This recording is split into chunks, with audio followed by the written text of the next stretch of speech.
Oi gente, tudo bem com vocês?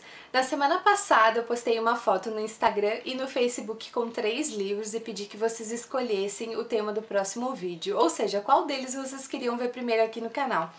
E o mais citado foi As Virgens Suicidas, do Jeffrey Eugenides, e é sobre ele que a gente vai conversar hoje. Essa foi uma leitura que eu fiz para o projeto 1001 Livros. Inicialmente eu tinha pensado em fazer um vídeo de apresentação aqui para o canal sobre o projeto, mas como já tem um post no blog do ano passado, eu acho que do meio do ano passado, até já faz bastante tempo, eu vou deixar o link aqui embaixo e sempre que eu mencionar algum livro que faz parte do projeto 1001 Livros e você tiver curiosidade em saber como eu estou em andamento com essas leituras, é só dar uma conferida no post que eu fiz lá no estante da Nina. Antes de começar a conversar sobre o livro, eu só queria comentar com vocês que em algum momento do passado eu assisti o filme dirigido pela Sofia Coppola, mas como acontece em poucos casos, eu não lembro de absolutamente nada do filme. É impressionante porque normalmente até aqueles filmes que eu não gosto muito tem sempre uma cena e outra que eu lembro, mas a adaptação de As Virgens Suicidas eu realmente não lembro de nenhuma cena, nem durante a leitura eu não recordei de momentos do filme, então, apesar de já ter assistido em algum momento, ele não influenciou na minha experiência de leitura. Bom, gente, o resumo desse livro é bem fácil porque o título dele, de certa forma, já é um spoiler, afinal de contas. Mas essa história vai contar, então, um pouco sobre a família Lisbon, onde as 5 filhas desse casal cometem suicídio. Bom, gente, o primeiro ponto que eu tenho para destacar de As Virgens Suicidas, sem dúvida, é a narrativa do Jeffrey Eugenides. A narrativa é diferente de tudo aquilo que eu me lembro de já ter lido na minha vida, porque ele constrói essa história narrando memórias coletivas, ou seja, tem um personagem que nos conta essa história, mas ele está contando as memórias, as experiências, as interpretações dos vizinhos da família Lisbon. Então, toda essa história é contada do ponto de vista externo, a gente não tem em nenhum momento o pai, a mãe ou uma das filhas contando o que elas sentiam ou o que elas sentiram antes de cometer suicídio. Então, tudo ali é através do imaginário dessa vizinhança e de como eles interpretaram os sinais da decadência dessa família.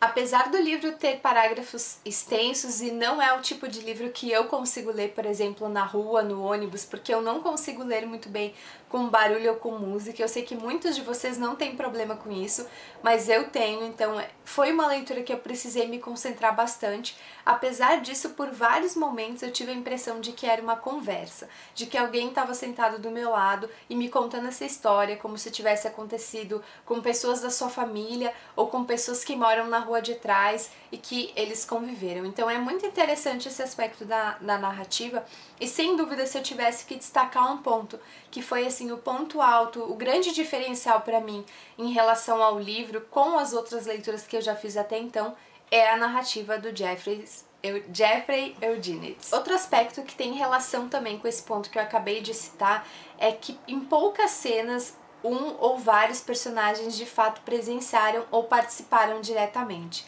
Então, essas cenas, que são algumas das mais importantes, algumas não, são as mais importantes do livro, a gente tem algumas ideias do que pode ter acontecido com essa família.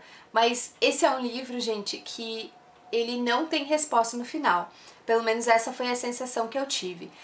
Essa história ela dá muita margem para o leitor pensar várias teorias sobre o que pode ter acontecido com essa família, mas você não chega no final do livro e o autor te dá uma resposta concreta, ele não vai te dizer foi isso que aconteceu. Isso vai ficar em aberto. Então, se você gosta de livros que trabalham com essa parte do imaginário, você vai gostar bastante de As Virgens Suicidas. Se você prefere livros que te deem a resposta, então talvez você tenha que repensar se essa leitura vai valer a pena e vai funcionar para você.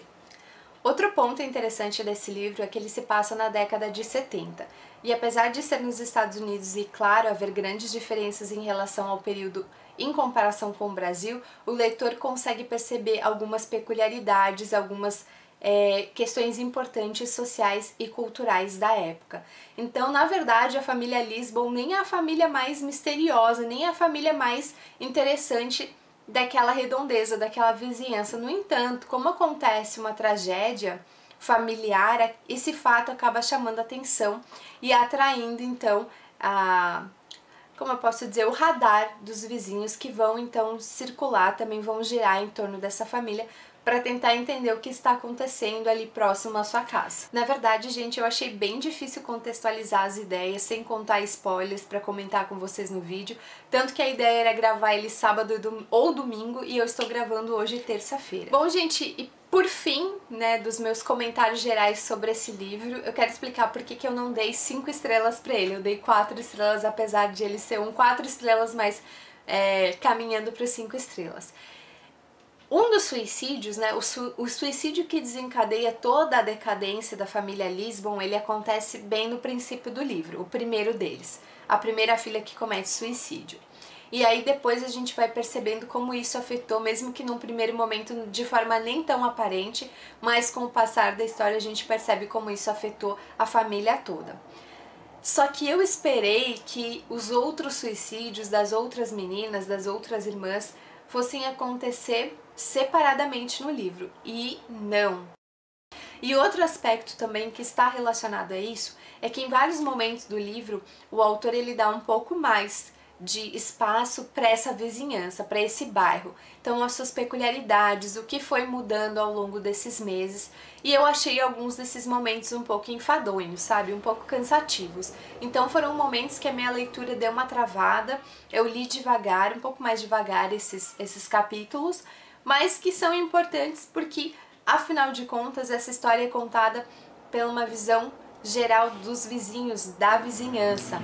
Bom, gente, é isso pro vídeo de hoje. Se você gostou, curta e compartilhe com os seus amigos. Se é a sua primeira vez por aqui, inscreva-se no canal e salve o link do blog nos seus favoritos. Todas as redes sociais estão no box de informações. Até o próximo vídeo!